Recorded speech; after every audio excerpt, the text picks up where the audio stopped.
Bonjour tout le monde, je suis ravie de vous retrouver pour un nouvel épisode du podcast Agente. Aujourd'hui, on va parler de ce moment ultra important dans la vie de freelance. J'ai nommé la fin d'une mission longue ou la fin d'un gros contrat signé.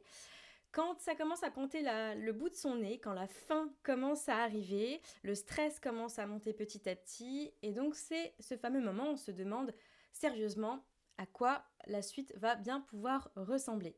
Donc si vous venez peut-être de terminer une longue mission ou que c'est au programme prochainement, eh bien cet épisode est fait pour vous. J'ai voulu parler de ce sujet parce que je me suis rendu compte que beaucoup de mes clientes finalement venaient à la suite de ce moment que moi j'appelle un moment de bascule. À savoir qu'il y a eu une mission longue, que vous étiez en mission longue, ou alors qu'il y a eu un gros contrat qui a été signé, un client historique que vous avez depuis 3-4 mois, parfois même beaucoup plus, 1 an, 2 ans, 3 ans. Il y a même certaines qui viennent me voir, ça faisait depuis leur début 10 ans qu'elles avaient ce même contrat-là, et les choses se terminent progressivement. Donc cet épisode, je pense qu'il s'adressera particulièrement aux UX, aux UI, aux product designers qui sont quand même plus enclins à avoir des missions longues dans des grosses structures, ou bien ça peut être des brand designers qui ont eu, comme je disais, un client historique et qui leur fait une grosse part de CA, de chiffre d'affaires par le passé, et que là vous voyez que ça commence à diminuer. Donc l'idée avec cet épisode-là, c'est que je voulais vous aider à préparer cette période et surtout à l'anticiper pour la suite de votre activité, pour que vous puissiez amorcer une suite d'activités plus sereinement. Je vous donne aussi au passage mon avis sur la mission longue que j'ai moi-même expérimentée plusieurs fois. Donc, c'est parti. Je voudrais rapidement déjà remettre le contexte de ce qu'est une mission longue, en tout cas moi, comment je l'entends. Sachant que, à mon sens, les missions longues, il n'y en a pas 1000 dans notre domaine. Clairement, en réalité, ce sont très souvent les grosses boîtes qui emploient des freelances qui sont proches des conditions de travail d'un ou d'une salariée. Donc on est sur des temps quasiment pleins, avec des jours de présence obligatoire dans les locaux très souvent. Les secteurs qui sont les plus enclins à embaucher comme ça des freelances sur mission longue, je ne vais pas citer des noms, mais on est sur les secteurs des assurances, des banques, l'automobile aussi parfois, et des grands groupes médiatiques, notamment des groupes des chaînes de télé. Là aussi, on prend pas mal de missions comme ça, des missions longues. Évidemment, ce qui est particulièrement confortable avec ces missions, c'est justement le côté salariat, le côté confortable, à savoir que c'est souvent bien payé, il faut le dire, puisqu'on a un volume de jours qui est quand même assez important. Même si le taux journalier est assez bas, au final, vous vous retrouvez quand même à la fin avec un salaire assez intéressant. Et puis, dans le cadre des missions longues, vous signez souvent des contrats renouvelables de 3 mois. Donc, vous êtes parti souvent pour 3 mois de renouveau à chaque fois. Et ça aussi, pareil, c'est quand même plutôt confortable. Finalement, ça a créé une sorte de petit cocon autour de votre activité, autour de cette mission-là en l'occurrence.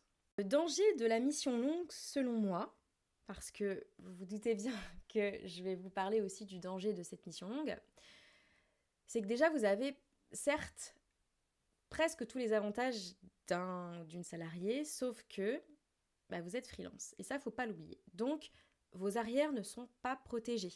Du jour au lendemain, vous pouvez vous retrouver sans sécurité financière parce qu'il n'y a pas de rupture de fin de contrat avec une possibilité de revoir un chèque de fin de contrat. Il n'y a pas de chômage, vous n'avez rien. Donc ça, faut pas l'oublier. Vous êtes assimilé salarié dans les conditions du quotidien, sauf que contractuellement, il ne faut jamais oublier que ce n'est pas le cas. Donc le freelance, ça reste un statut qui quand même peut nous mettre en situation de précarité si vous n'assurez pas vos arrières. Je sais que quand je dis ça, j'ai l'impression d'être un petit peu alarmiste, probablement que c'est ce que vous vous dites là maintenant, mais c'est juste important, je pense, d'être surtout très réaliste sur cette vérité-là. C'est pas parce que vous êtes en mission longue actuellement que vous êtes en sécurité. Vous êtes aussi beaucoup, et c'était aussi dans mon cas, je m'inclus dedans, vous avez aussi très certainement, grâce à cette mission longue, pu démarrer en freelance. Mission longue ou gros contrat, encore une fois. C'est grâce à peut-être un ancien client que vous avez eu en salarié qui vous prend maintenant en freelance et vous fait la majorité de votre chiffre d'affaires. C'est grâce à cette grosse mission que vous avez acceptée que vous franchissez le cap du freelancing. Et donc moi, je trouve ça super chouette, en fait. Vraiment, il ne s'agit pas de cracher sur ces opportunités-là qui aident à passer à l'action beaucoup plus facilement. Donc, c'est très bien et je pense que tout freelance devrait passer au moins une fois par cette étape dans tous les cas. Le problème, c'est que la mission longue, c'est à la fois votre meilleur ami et votre pire ennemi. Votre meilleur ami, pour les raisons que j'ai évoquées plus haut, évidemment, cette sécurité financière notamment, c'est indéniable. Là, clairement, c'est votre meilleur ami, votre meilleur atout. En revanche, c'est aussi votre pire ennemi parce que souvent, elle va de pair avec le côté full-time. C'est ce que je disais. Souvent, ce sont des conditions qui sont proches du salariat, donc on exige de vous un temps passé assez important de façon hebdomadaire.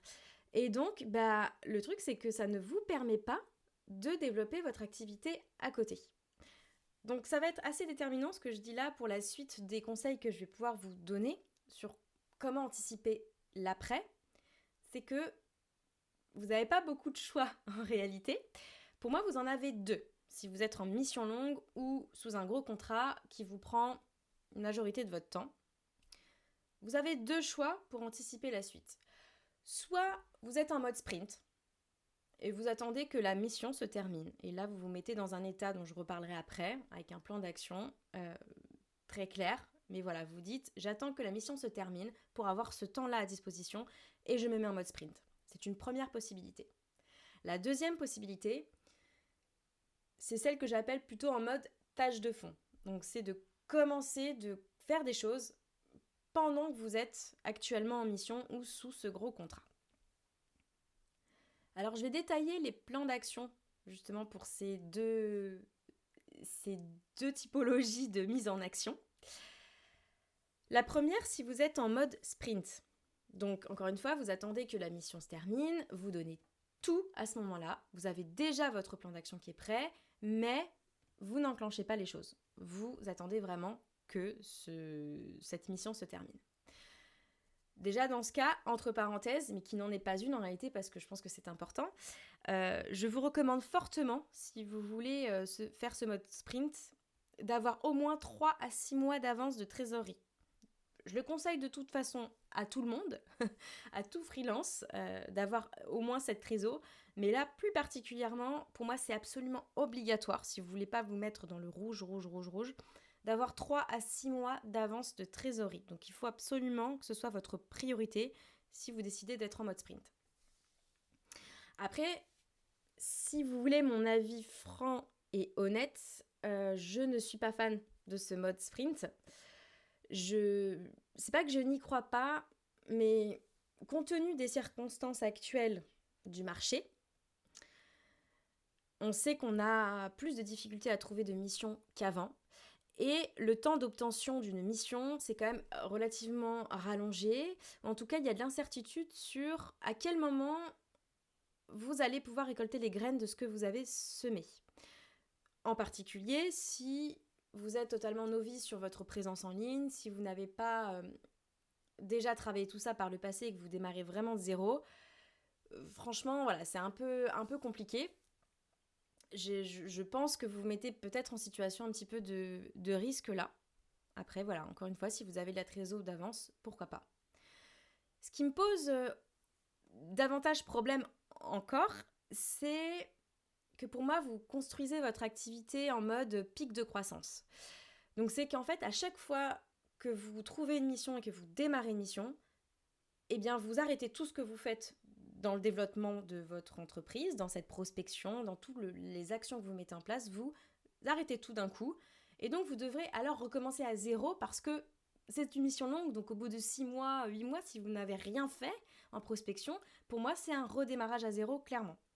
Et moi, je fais un peu le parallèle avec la construction d'une maison, en fait. Le mode sprint, c'est un peu comme si, au lieu de construire les fondations d'une maison, qui vous permettrait de dire je change de maison quand j'ai envie, je peux rebâtir une mission sur ces mêmes fondations, une maison sur cette même fondation. J'ai mes fondations qui sont là et je change de maison, je la fais plus grande, plus haute, plus comme je veux, j'aurai des décors à l'intérieur, etc. Peu importe. En tout cas, j'ai ces fondations solides là qui sont là. Si vous vous mettez en mode sprint, en fait, c'est un petit peu comme si vous disiez, finalement, de toute façon, moi, peu importe, je veux déménager tous les ans, tous les 6 mois, tous les ans, tous les 2 ans, je change de maison et donc c'est pas grave si finalement ma fondation n'est pas solide, ça m'importe peu parce que je vais tout redémarrer à zéro ailleurs. Et donc on voit bien que quand je dis ça, finalement, il n'y a pas forcément de bon ou de mauvais. Je pense que juste c'est une façon de voir les choses. C'est une façon de voir votre activité, c'est une façon d'aimer ou pas le risque, d'aimer ou pas tout rebâtir à zéro. Il y en a qui adorent ça aussi, de cet inconnu ou de se dire je redémarre d'une page blanche quoi qu'il arrive. Mais moi personnellement, c'est pas ma façon de voir les choses. Je pense que si on veut durer longtemps dans le freelancing et sans vous épuiser, sans finir en burn-out, clairement, c'est quand même risqué de vouloir redémarrer à zéro à chaque fois. Dans tous les cas, si vous décidez, malgré tout ce que je vous dis là, d'être en mode sprint, ce que je vous recommande quand même, c'est de faire ce travail de positionnement pendant votre mission. Donc c'est de savoir concrètement comment vous vous présentez, vos offres, ce que vous allez dire, comment vous allez le faire. Et là, du coup, je vous invite à aller écouter l'épisode sur le positionnement que j'ai fait. Très important. Je pense que ça peut vraiment vous aider dans ce cas-là. Et puis, une fois que vous terminez cette mission, là, vous activez le côté opérationnel des choses. Donc, vous allez envoyer les messages, la prospection, vous vous mettez en mode vraiment full time. Donc là, vraiment full time dès la fin de la mission. Voilà, vous savez quoi enclencher parce que votre positionnement est très clair. Donc ça, c'est une possibilité. Ensuite, le plan d'action, si vous êtes plutôt en mode tâche de fond. Là, je pense que ce sera particulièrement adapté pour vous si vous êtes plutôt à tendance anxieuse ou que l'incertitude est plutôt votre pire ennemi. Ce qui, je pense, mon intuition me dit que c'est quand même plutôt ça, parce que si vous êtes dans le cas, si vous avez signé une mission longue ou si vous êtes sur un gros contrat qui vous apporte cette stabilité, c'est qu'a priori, vous avez besoin de sécurité financière. Vous avez une tendance qui est très forte à avoir besoin de cette sécurité financière, qui va de pair souvent avec l'anxiété et la peur de manquer. Donc, je pense que le mode tâche de fond, ça peut être particulièrement recommandé pour vous. L'idée, c'est de voir, dans ce cas, comment vous pouvez construire votre plan d'action progressif. On est plus sur un mode petit pas par petit pas. Et donc là, évidemment, vous me voyez venir, mais c'est vraiment ce que je vous recommande. C'est vraiment la meilleure façon pour moi de construire vos fondations solides pour votre activité. Par contre, je ne vous cache pas que c'est le plus compliqué pour moi à accompagner. Les femmes qui viennent me voir et qui sont en mission longue, ça me donne du fil à retordre, c'est pas simple parce que ça demande un grand défi d'organisation. Le fait d'être full-time, ça ne permet pas de faire beaucoup d'actions. Donc il faut être très très au clair sur quelles actions mener pour que ça ne déborde pas complètement, puisqu'on ne peut pas de toute façon déborder. Donc ce que je recommande à minima, dans ce cas-là, et c'est comme ça que j'accompagne ces clientes-là qui sont en mission longue ou sous gros contrat, c'est de pouvoir dégager l'équivalent d'une journée par semaine. Donc si vous êtes en mission longue actuellement, que vous êtes sous gros contrat et que vous voulez activer ce plan d'action en mode tâche de fond pour anticiper la suite, essayez quand même de dégager au minimum une journée par semaine. En dessous, par expérience, de ce que j'ai pu observer, c'est honnêtement très très compliqué de mettre des choses en place. C'est, je dirais pas impossible, mais vous n'allez pas forcément être très sereine, ça va être fait un peu à l'arrache et je suis pas bien sûre des bénéfices que vous pourrez avoir. Dans ce cas-là, autant vous mettre en mode sprint à la fin de votre mission plutôt que de forcer la chose pour caler des petites minutes à droite à gauche.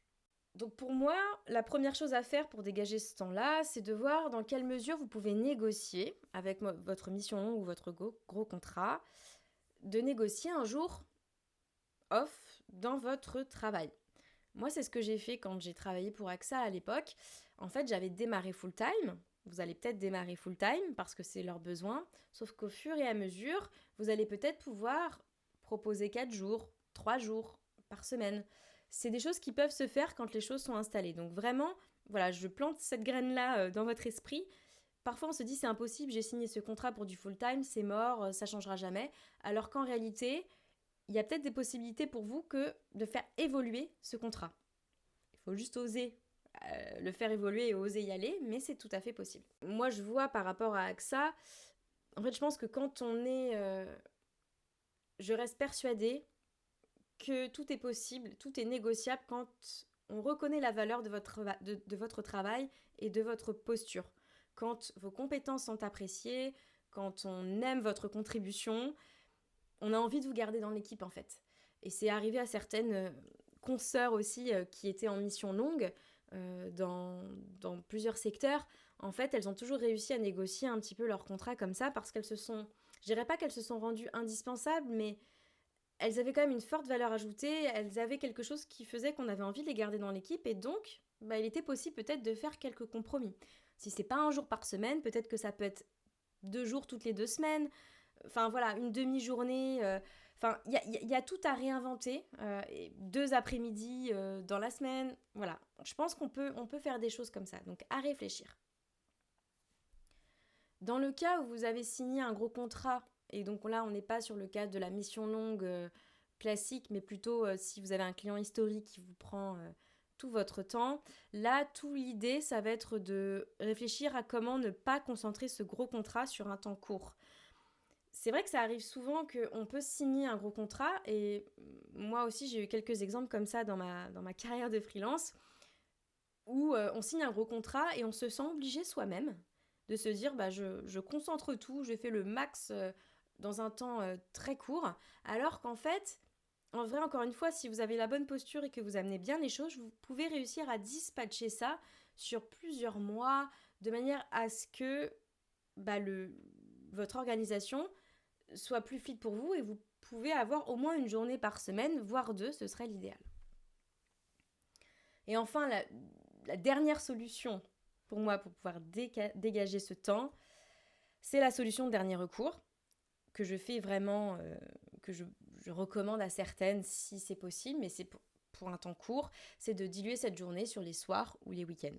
Voilà. S'il n'y a vraiment pas de possibilité et que vous voulez travailler en tâche de fond, c'est tout à fait possible de travailler quelques soirs ou les week-ends, tout en sachant que c'est pas tenable sur le long terme, mais en tout cas, ça peut vous aider à amorcer des petites choses à droite à gauche pour avoir une transition. Donc, c'est à garder en tête aussi.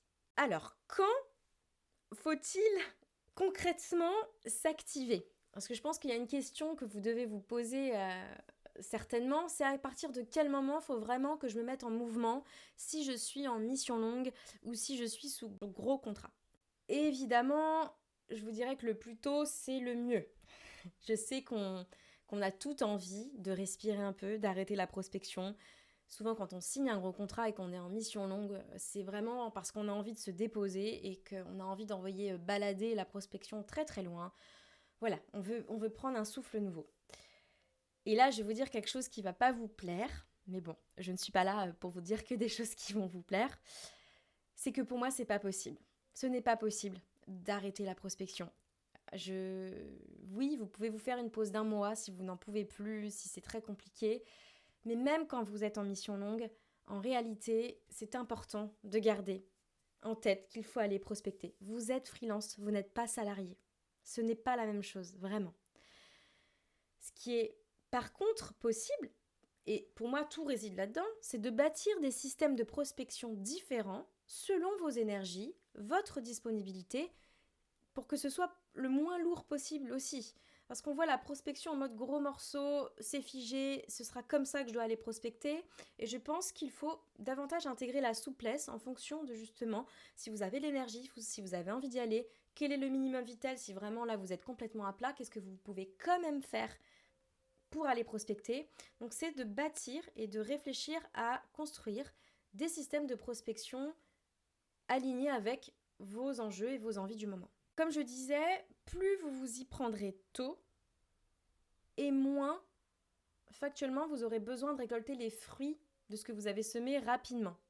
Donc en fait, vous pouvez travailler des fondations qui sont lentes, mais du coup, solides. Et ça, c'est pour moi le cas du personal branding, de la prise de parole sur les réseaux sociaux. C'est le mieux. C'est vraiment le must absolu. C'est de travailler votre positionnement, de construire ce planning éditorial plutôt doux pour tenir un rythme plutôt de 1 à 2 posts par semaine. Ça, c'est l'idéal. Voilà, pour pas vous épuiser, d'y aller tranquille, mais de bâtir quelque chose de solide. C'est vraiment le meilleur scénario, c'est ce que je vous recommande profondément, c'est de vous y prendre le plus tôt possible. Et pour moi, c'est avant les 3 mois. Il y a un peu un cap de avant la fin d'une mission. Si vous êtes à plus de 3 mois, c'est l'idéal. Et plus vous vous rapprochez de la fin de la mission, donc comme je disais, pour moi, il y a vraiment une bascule qui s'opère à 2 mois avant la fin de la mission. Et plus vous allez devoir avoir une stratégie de retour sur investissement rapide. Donc là, vous allez être un petit peu plus dans l'urgence. Et pour moi, là, il n'y a pas de mystère. C'est une stratégie de prospection directe qu'il va vous falloir enclencher. Donc, c'est de se dire, on n'est plus sur une logique de personal branding, de faire venir le client à soi. On est sur aller le chercher, aller mettre en place des choses qui font que je vais aller le prendre et lui proposer des choses. Donc, on est sur une prospection froide, directe, pure et dure. Mais c'est celle-ci que vous devez adopter si vous êtes à moins de 3 mois d'une fin de mission. Pour conclure sur ce sujet de la mission longue ou du gros contrat, je dirais que si vous êtes en mission longue et qu'elle se termine dans plus de 3 mois, bravo d'écouter ce podcast maintenant. Félicitations. Vous êtes vraiment dans les meilleures dispositions pour bosser sereinement votre prospection. C'est l'idéal, donc allez-y. Quand vous êtes en mission longue et que votre fin de mission, c'est dans plus de 3 mois, vraiment ne vous dites pas « du coup, je ne fais rien ». C'est que pour moi, c'est un devoir que vous avez, une chance, un devoir de saisir cette chance d'avoir le temps pour construire vos fondations solides et de bâtir votre positionnement et votre personal branding. Donc saisissez cette chance-là, c'est un devoir que vous avez envers tous les autres freelances qui sont peut-être en situation plus de précarité. Vous, si vous êtes en mission longue, qu'elle se termine en 4, 5 mois, 6 mois, 1 an, allez-y quoi, profitez-en de prendre le temps de construire ces fondations solides. Et si votre gros contrat ou votre mission longue se termine dans moins de 3 mois, pas de panique. Surtout, tout est possible. Mettez-vous juste en action dès aujourd'hui en travaillant en priorité l'attractivité de votre profil. Et pour ça, je vous recommande d'aller voir l'épisode sur le positionnement que j'ai fait et l'épisode sur le profil LinkedIn. Concentrez-vous sur ces 2 choses-là pour augmenter l'attractivité de votre profil et enclencher tout de suite la prospection directe en envoyant des messages à vos prospects, en envoyant des relances, en vous mettant dans une énergie et une posture de machine de guerre. Clairement, c'est ça qu'il faut. Dans les 2 cas, tout est possible, que vous soyez en mode sprint ou tâche de fond. C'est super que vous ayez cette mission longue, il y a plein de choses à faire, il y a plein de choses à en tirer, c'est génial. Saisissez cette chance-là que vous avez eue d'avoir cette opportunité-là pour venir construire la suite de votre activité. Moi, j'y vois que du positif. Si maintenant vous ressentez le besoin de faire le point sur votre plan d'action, de façon un peu plus personnalisée que ce que j'ai dit là, si vous avez besoin d'avoir un regard extérieur sur les choses prioritaires à mettre en place en fonction de votre contexte, parce que peut-être que vous avez des choses à me partager, des choses à dire qui font que voilà, c'est un petit peu différent que le commun des mortels, eh bien, réservez un petit créneau d'échange avec moi, 30 minutes. Encore une fois, je le dis à chaque fois, mais c'est vraiment sans engagement et j'adore échanger avec vous, donc n'hésitez vraiment pas. Il ne s'agit pas de vous vendre un accompagnement à la suite de ces 30 minutes. Je peux aussi vous dire, voilà, fais ça, essaye dans ton coin et reviens vers moi si tu as besoin. Mais c'est l'idée de prendre ces 30 minutes-là pour vous aider à mettre en place des choses et aussi peut-être à vous aider à vous recentrer sur les priorités. Donc c'est particulièrement adapté aussi si votre mission se termine dans moins de 3 mois. Et si ça fait plus de 3 mois, enfin si votre mission se termine dans plus de 3 mois, et bien là, on pourra voir ensemble comment construire ces bases solides en plantant des petites graines déjà et puis en voyant si vous avez besoin après plus tard d'un accompagnement. Mais en tout cas, déjà, démarrons par ces 30 minutes d'échange. Sur ce, je vous souhaite une très belle journée et je vous retrouve très très vite pour un prochain épisode. Ciao!